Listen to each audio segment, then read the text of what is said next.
Salut, salut, bonjour à tous, bonjour à toutes. Aujourd'hui, on va parler de la peur de l'engagement. Et du coup, forcément, on va parler de l'engagement en lui-même et de ce qu'il peut vouloir signifier pour nous. J'ai pas mal cheminé pour vous faire cette vidéo depuis, je dirais, 3-4 jours. Et je me suis aperçue de toutes les constructions mentales que j'avais sur l'engagement et qui me disait pas d'atténuer mon propos, mais de nuancer mes propos. Donc vous allez voir un petit peu ce que je vais vous partager sur l'engagement, mais il y a énormément, en tout cas chez moi, et je pense pas que je sois la seule, de choses qui sont collées sur la notion d'engagement, et souvent, c'est pas des trucs hyper cool, c'est des trucs qui résonnent avec de l'enfermement, de l'emprisonnement. Il n'y a plus de liberté, il y a de la contrainte, c'est dur, et ça doit être dur presque. Et on doit s'y tenir, voilà, on doit tenir ses engagements pour être une bonne personne. Donc moi il y avait tout ça hein, quand je cheminais pour écrire cette vidéo et puis pour voir ce que j'avais envie de partager par rapport à cette notion. Il y avait tout ça qui se pointait, et j'ai presque failli nuancer mes propos, mais finalement non. Donc, ce que je te propose déjà pour que vraiment ce moment de vidéo avec moi, cet échange avec moi, soit vraiment à ton service, si tu le souhaites, c'est de déjà, ok, mais quand tu cliques sur cette vidéo, que tu la vois passer, puis tu vois le titre, ou tu entends que je parle d'engagement, bah c'est de déjà laisser émerger tout ce qui se rapporte à cette notion. Dès que tu te connectes en fait à, ok, on parle d'engagement, qu'est-ce qui vient tout de suite? C'est quoi, tu vois, moi je te parlais enfermement, emprisonnement, contrainte, perte de liberté. Peut-être toi c'est hyper chouette l'engagement, ses projets, ses visions, ses couples, c'est voilà. Mais dans tous les cas, déjà se poser avec, ok, mais qu'est-ce que ça réveille? Qu'est-ce que ça fait émerger rien que quand on pose engagement? Et si t'as envie, tu peux le partager en commentaire. Mais juste déjà, ok, qu'est-ce qui vient? Sans qu'il y ait besoin d'aller le chercher ou quoi que ce soit. Puis s'il y a rien qui te vient, c'est parfait aussi. Tu peux mettre rien en commentaire ou ne pas mettre de commentaire du coup. Et voilà, qu'est-ce qui vient quand on parle de la notion d'engagement? Et ça peut être des sensations physiques, ça n'a pas besoin d'être des mots, ça peut être des sensations physiques, une tension, un relâchement, les pieds qui fourmillent, la tête qui s'emballe, peu importe. Ça peut être aussi des sensations, des émotions. Et une fois que voilà, tu as pu laisser émerger ce que ça fait naître naturellement quand on se connecte à l'engagement ensemble, eh bien le deal que je te propose si tu as envie de continuer à regarder cette vidéo, c'est d'envisager de remettre les compteurs à zéro sur cette notion d'engagement, c'est-à-dire de faire un reset de ta définition de l'engagement. Oui, mais ça c'est pas possible, l'engagement c'est comme ça, moi je l'ai défini. Oui, bon bah peut-être que c'est envisageable de la changer assez facilement. Mais juste vois, check si peut-être il y a un espace où tu te dis oh ouais en fait je pourrais peut-être changer cette définition puis ou alors juste l'enlever et puis ne plus définir l'engagement comme je l'ai fait jusqu'à présent et puis je sais pas encore quelle définition j'ai envie d'y mettre mais peut-être je peux envisager d'enlever celle qui est remontée tout de suite en automatique dès qu'on se connecte à l'engagement. Pourquoi pas? En tout cas c'est ce que je te propose dans cette vidéo, c'est la proposition que je te fais. C'est de repartir à zéro avec la notion d'engagement. Et ensuite, moi, je vais te partager des petites choses et puis voir si du coup ça peut bouger en fait, ce regard que tu peux avoir sur l'engagement et puis forcément ce que ça implique concrètement dans la vie parce que cette vidéo, elle parle de la peur de l'engagement et évidemment que si on a cette peur, la vie, elle va nous proposer plein d'options d'engagement qui vont venir appuyer sur le bon bouton, c'est-à-dire que ça va être des choses qui vont venir complètement challenger cette peur et nous dire bah t'as peur ou t'y vas, ou t'as peur et t'y vas pas, t'as peur et t'y vas. Qu'est-ce qu'on fait? Est-ce que tu dépasses cette peur? Est-ce que tu passes ce cercle de feu qui te fait peur de ok bah je m'engage peut-être un peu plus? Ou au contraire, est-ce que voilà, tu oses te désengager et te libérer de certains engagements qui sont en fait des enfermements pour toi. Mais dans tous les cas, la vie, elle va s'amuser à t'amener des choses qui vont venir gratouiller cette peur de l'engagement. Euh,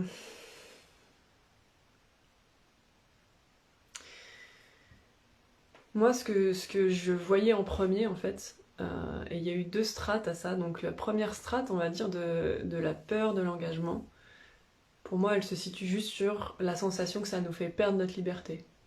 Que ce soit dans un engagement marital, donc je vais me marier, je vais habiter avec mon conjoint, ma conjointe ou mes conjoints, je vais avoir un enfant, etc. Euh, En fait, il y a la notion de si je fais ça, je perds ma liberté, je ne serai plus libre ensuite, et mon engagement, une fois que je l'ai posé à un instant T, ben en fait, entre guillemets, je mets les menottes, je m'emprisonne dans cet engagement et je ne peux plus le remettre en question. Et ça peut même arriver, tu vois, même juste être en couple, euh, on peut avoir en automatique la sensation, bon bah ça y est, je suis en couple, l'affaire est dans le sac, c'est plié, on ferme le dossier, chercher quelqu'un dans ma vie, c'est bon, j'ai trouvé. Et en fait, je ne m'autorise plus à le remettre en question. Et ça, vraiment, c'est un truc qui est hyper fort, c'est-à-dire que si je m'empêche de remettre en question un engagement, quel qu'il soit, eh bien je m'empêche de remettre une énergie neuve dessus, ou de partir, si jamais c'est ce qui est joyeux pour moi, et c'est ce qui est là pour moi, c'est ce qui est vrai pour moi.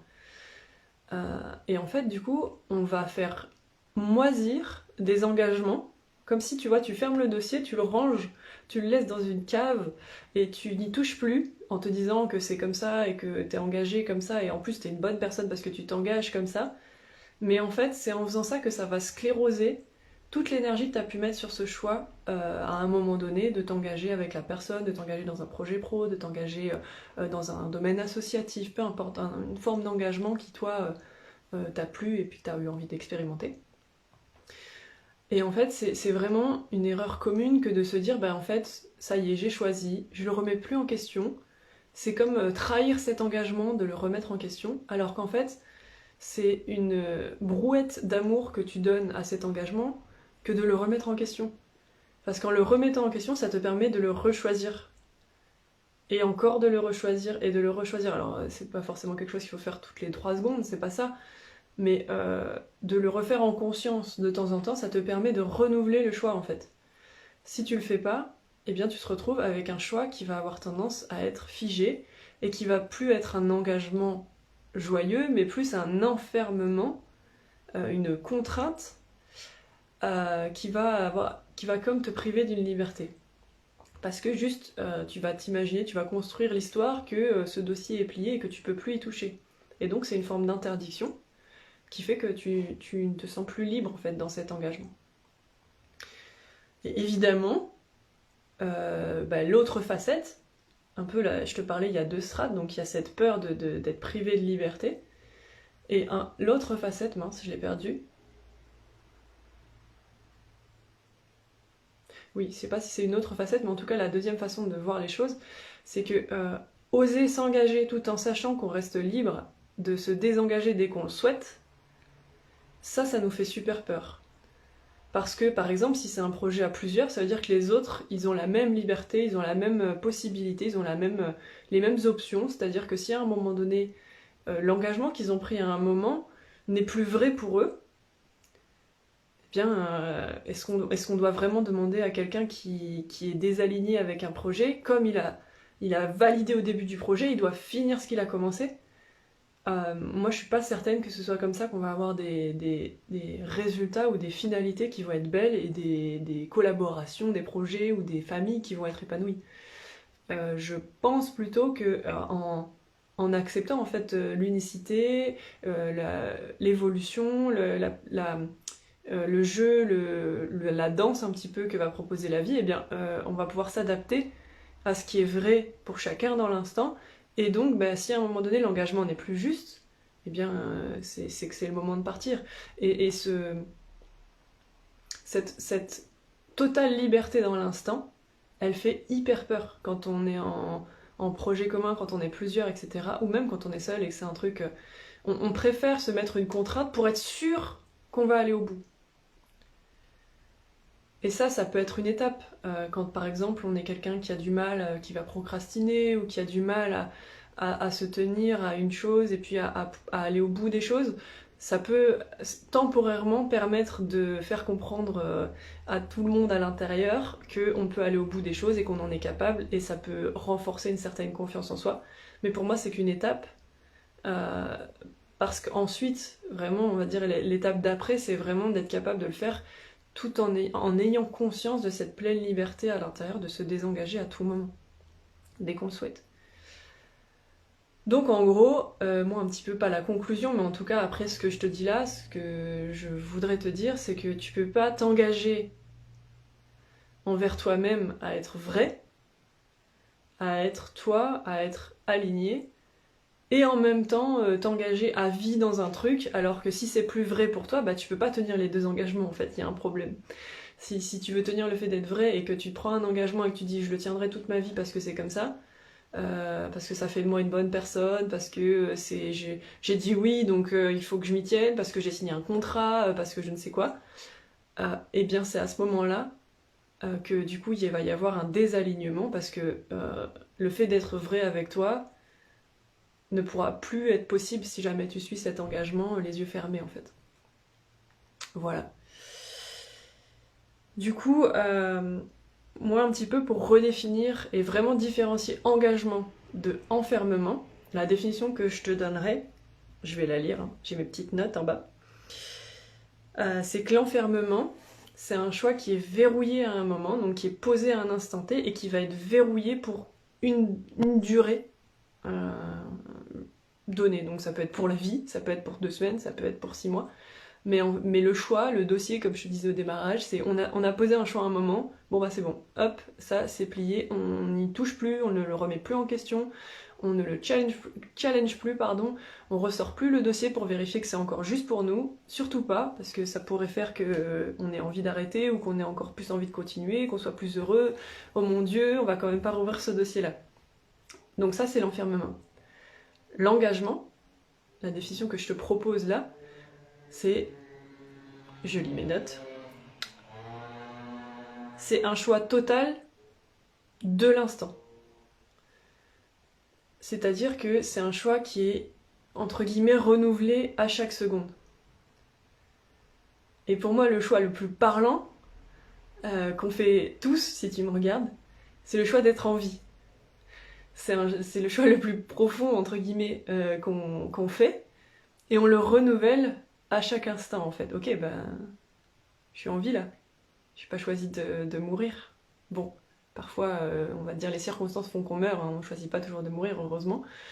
Heureusement qu'on se suicide pas tous, c'est ça que je veux dire. Mais ce que je veux dire, c'est qu'il y a un choix qui est répété tout le temps. Il y a une forme d'engagement à être vivant, en fait. C'est un beau choix, quand même, qu'on fait tous là. C'est le choix d'être vivant, le choix d'exister, et il est renouvelé dans l'instant. Et quand, par exemple, on traverse une période difficile, une période de dépression profonde ou quoi que ce soit, bah c'est un choix qu'on peut se retrouver à subir et à transformer en enfermement. C'est-à-dire, je subis ma vie, je me sens enfermée dans cette vie-là, je n'ai plus la sensation de choisir de vivre. Et c'est une sensation, parce que en vrai, il y a toujours quelque chose, si jamais tu es en vie, il y a toujours quelque chose qui est en train de choisir d'être vivant. Mais quand on est dans un état où on n'est pas bien, eh ben, ça arrive de ne pas réussir à le toucher et à sentir que vraiment il y a un vrai choix d'être là.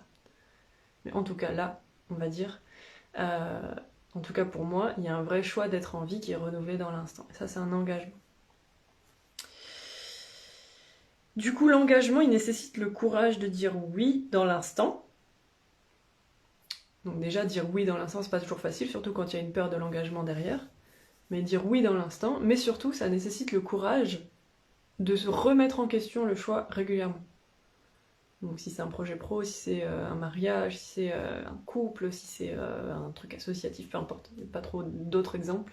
C'est les 3 groupes que j'ai trouvés. Mais ça nécessite, oui, le fait de dire oui, et le fait de le remettre en question, et de répondre à la question régulièrement. Donc oui, non, je continue, j'arrête, je change la forme, j'ai envie de dire ça dans le projet parce que ça me va pas et du coup je peux pas être engagée si jamais je pose pas ça. Donc ça va en plus ouvrir à plus de finesse, à plus de cohérence dans l'engagement que tu vas proposer en fait. Parce que tu vas pouvoir l'ajuster en fonction de tiens mais en fait là je me sens moins engagée dans le projet, je vais checker si j'ai toujours envie de ça, ouais j'en ai toujours envie mais il y a quelque chose qui me va pas. Et du coup, bah, je vais peut-être en parler à un tel parce que c'est avec un tel qu'il y a un problème. Alors que si jamais tu choisis le mode enfermement, tu le remets jamais en question, bah, tu vas te forcer à être pas bien dans cet engagement, que tu vas laisser le dossier à la cave, tu vas plus le remettre en question, tu vas te forcer à être pas bien. Tu vas pouvoir être en colère, être aigri parce que tu vas pas pouvoir poser ce que tu veux dire vu que tu es incapable de le remettre en question et de voir ce qui fait que ça coince, d'accepter qu'il y a peut-être quelque chose qui coince et de le dire. Donc forcément tu vas te retrouver dans des projets qui vont être moins chouettes pour toi en fait, et qui vont moins être ajustés à ce qui est vivant pour toi. Et au niveau relationnel, c'est une cata quand tu fais ça, parce que du coup c'est des non-dits, c'est des colères, c'est des frustrations, c'est de l'amertume qui va soit se retourner contre toi, tu vas la retourner contre les autres, mais dans tous les cas, ça va être quelque chose de pas très très chouette dans une relation si jamais tu remets jamais en question les options que tu as prises. Et nous, on a vraiment ce truc de mais si on remet en question, c'est comme une trahison, quoi. On n'a pas le droit de remettre en question. Parce que imagine, on n'a plus envie. Oh là là. Bah ouais, mais en fait, c'est en prenant le risque de plus avoir envie, prenant le risque de plus savoir, de ok, bah en fait, je remets mon engagement réellement en question, profondément. C'est-à-dire, j'accepte que pour l'instant, dans un espace donné d'accompagnement, de discussion, juste un moment où tu es tout seul et tu te poses des questions sur cet engagement, bah ok, tu acceptes que t'es vierge en fait de cet engagement et que tu te demandes si tu as envie de le poser dans l'instant ou pas, ou de le reposer dans l'instant ou pas. Alors, je crois que j'avais autre chose à dire par rapport à l'enfermement.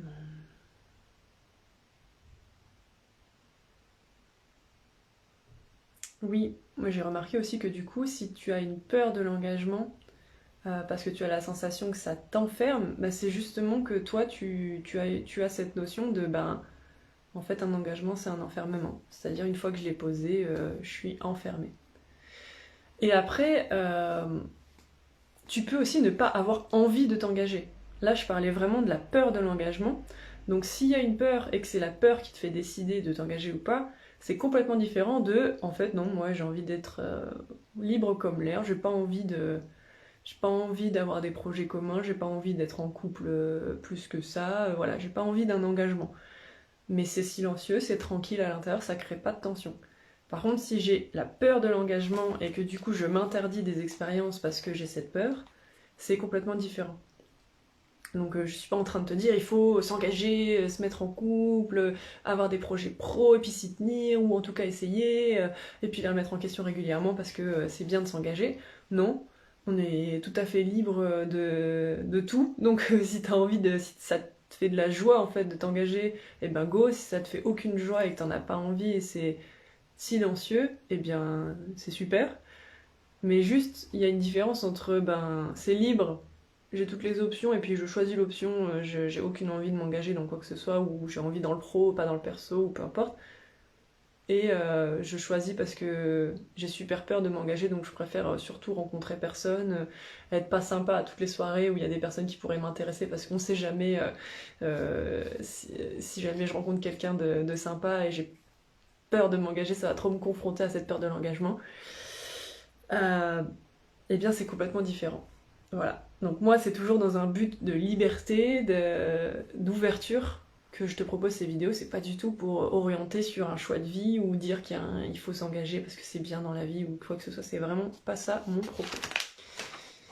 Moi je préfère m'attaquer à remettre de la liberté et surtout pas remettre des choses qui sont sclérosées. Ensuite, pour les personnes qui ont peur de s'engager et pour lesquelles c'est peut-être difficile parce qu'il y a eu des expériences où elles se sont engagées et elles ont vite lâché. C'est-à-dire, c'est compliqué pour elles de tenir le projet tout en ne se sabotant pas, on va dire.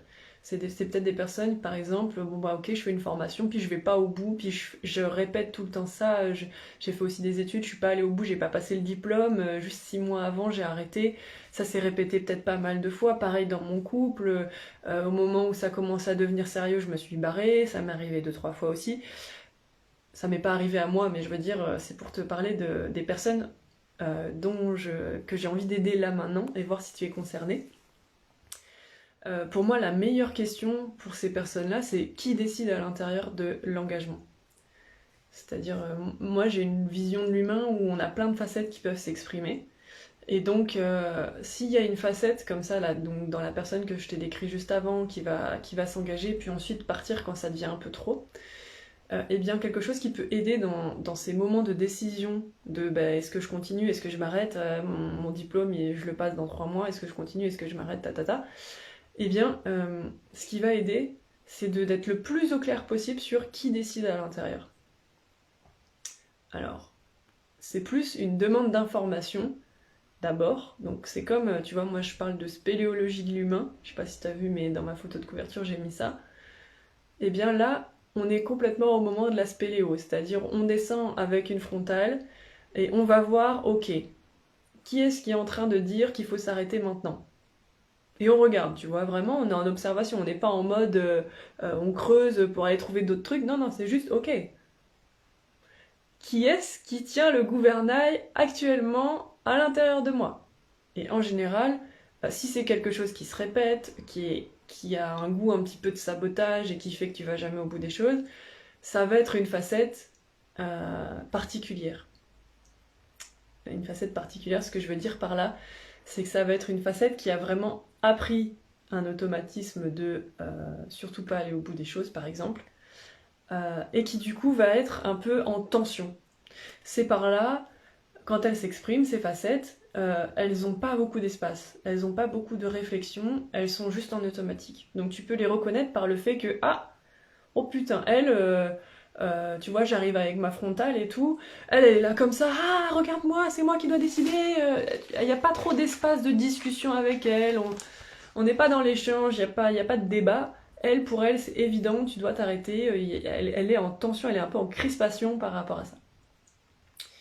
Et ça peut être, tu vois, là moi je fais un personnage, mais ça peut être juste un endroit en toi qui est en tension, qui te dit d'arrêter, ça peut être une émotion, une sensation, peu importe, moi je te fais avec mon prisme et puis avec ce qui est facile pour moi d'expliquer avec des mots, mais tu vois, en séance, quand on part entre guillemets en spéléologie, on sait pas sur quoi on tombe, et peu importe que ce soit quelque chose de personnifié comme une facette ou autre chose, ça change rien, les informations sont là, elles sont disponibles, c'est à nous après, avec notre prisme unique, notre sensibilité unique, d'être ok avec l'exploration et avec le fait que bon, on sait pas sur quoi on va tomber, mais par contre ce sera vraiment la bonne chose sur laquelle on va tomber à condition qu'on parte vraiment en investigation et pas tu vois, en burinage où on va forcer les choses, mais vraiment juste quelque chose de sain dans lequel on va aller explorer en fait à l'intérieur. Et donc du coup, en se posant la question de qui décide à l'intérieur, tu peux vite voir qui est en train de décider. Et si jamais, tu vois, tu descends et puis c'est silencieux, tu vois, non, vraiment, ça dit que ça doit s'arrêter, et tout ton corps est aligné avec cette décision, et voilà, il n'y a pas de tension, bon, bah là, tu sais que ta décision, en fait, elle est posée à l'intérieur, et ça ne crée pas de tension. Si ça crée une tension, t'as un job à faire sur... si cette part qui s'agite, elle croit qu'il faut que tu t'arrêtes et elle a envie de un peu saboter ton projet, eh bien, ton travail, c'est surtout pas de lui en vouloir parce qu'elle sabote ton projet, bien sûr. Enfin, tu peux, mais du coup, ça va augmenter le travail que tu vas avoir à faire parce que toi, tu vas devoir accueillir la part de toi qui veut défoncer le saboteur, puis ensuite le saboteur, donc ça va rajouter de la distance et du travail. Donc, si tu veux aller directement à la solution, c'est plutôt d'essayer de t'asseoir à une table avec la part qui s'agite ou avec la sensation qui est en tension et de la regarder comme si elle apparaissait à tes yeux et puis que t'étais curieuse de mais qu'est-ce que c'est que ce truc, ok, bienvenue, écoute, passons à table, on va se raconter nos vies entre guillemets, et c'est un moment où on va dire l'écoute va être un peu unisens. En tout cas, il y a besoin d'un temps, d'après moi, d'abord d'écoute de la part qui s'agite, parce que si elle s'agite, c'est vraiment que c'est urgent. Un peu comme si un bébé se met à hurler ou un enfant se met à pleurer très fort. C'est qu'il y a quelque chose qui se passe vraiment urgemment, il y a quelque chose qui a besoin de sortir, et là, eh bien c'est pas le moment pour toi de t'exprimer et de dire à la part tout ce que t'as à lui dire, à quel point ça t'a saoulé de pas avoir ton bac, et puis ça a rajouté des complications dans ta vie, de pas pouvoir t'engager, et puis de refuser le mariage, et du coup t'as perdu la personne que t'aimais, et blablabla. S'il y a tout ça de ton côté, c'est d'abord qu'il y a besoin de prendre soin de tout ce qui s'exprime là, tout ce que je viens de dire là. C'est que c'est d'abord la première étape, c'est de prendre soin de ça. Mais la part qui s'agite et qui veut que t'ailles pas au bout, elle a un grand besoin que tu sois à l'écoute. Donc si t'arrives à te mettre en écoute d'elle, tu vas pouvoir tranquillement en fait la laisser se détendre. Parce que elle, tout ce qu'elle veut, c'est ça. Hein. C'est qu'elle sente que toi t'es aux commandes, que tu peux et la prendre dans tes bras, et prendre des décisions euh, de toute ta hauteur, on va dire, de toute ta taille, de tout ton âge, parce que elle est vraiment jeune et elle a pas tout ton espace de discernement, tout ton espace d'ouverture à toi-même, etc. Elle est vraiment en automatique, elle réfléchit pas, c'est posé, c'est comme ça, c'est de la survie, donc on se questionne pas plus que ça. Donc, qui décide à l'intérieur, tu trouves le personnage, la facette, la sensation qui fait que surtout on va pas au bout. Pas besoin d'aller chercher la cause de pourquoi elle est là, à quel moment elle est venue dans ta vie et tout ça, ça c'est pas nécessaire. Par contre, être à son écoute, donc si elle a envie de te raconter des trucs, elle va te raconter des trucs, mais c'est plus une écoute qui est en fait une énergie d'accueil profonde en fait, comme quand tu prends un enfant dans les bras, et bien c'est un petit peu ça, ou que tu écoutes un enfant. Je sais pas si tu écoutes un enfant, mais en tout cas c'est peut-être plus parlant. Bah ok, je la prends dans mes bras de façon totale, pleine, inconditionnelle. Et je reste avec ça le temps qu'il faut pour que ça se détende en fait. Et une fois que c'est fait, eh bien tu vas voir qu'elle va moins s'agiter, et du coup peut-être que c'est autre chose qui va pouvoir décider en toi, donc quelque chose peut-être de plus serein, de plus toi en fait, qui va correspondre vraiment à ce que tu as envie de créer, et qui va pas répondre à la peur de l'engagement que tu as. Eh bien écoute, voilà. Du coup, moi, je termine en disant que l'engagement idéal, c'est un choix de cœur qui va être renouvelé ou pas. Voilà. Eh bien, j'espère que cette vidéo peut t'aider dans tous les moments où bah, tu te poses la question de l'engagement, où tu veux le remettre en question et t'y arrives pas, où ça fait peur. Et puis, bah, voilà, j'espère que ça va t'aider à prendre des décisions qui sont chouettes pour toi. Et n'hésite pas à me mettre en commentaire bah, si t'as des questions ou si jamais il y a des choses qui t'ont parlé et que t'as envie de partager. Et bah voilà, on se retrouve bientôt pour une prochaine vidéo. Une bonne journée à tout le monde.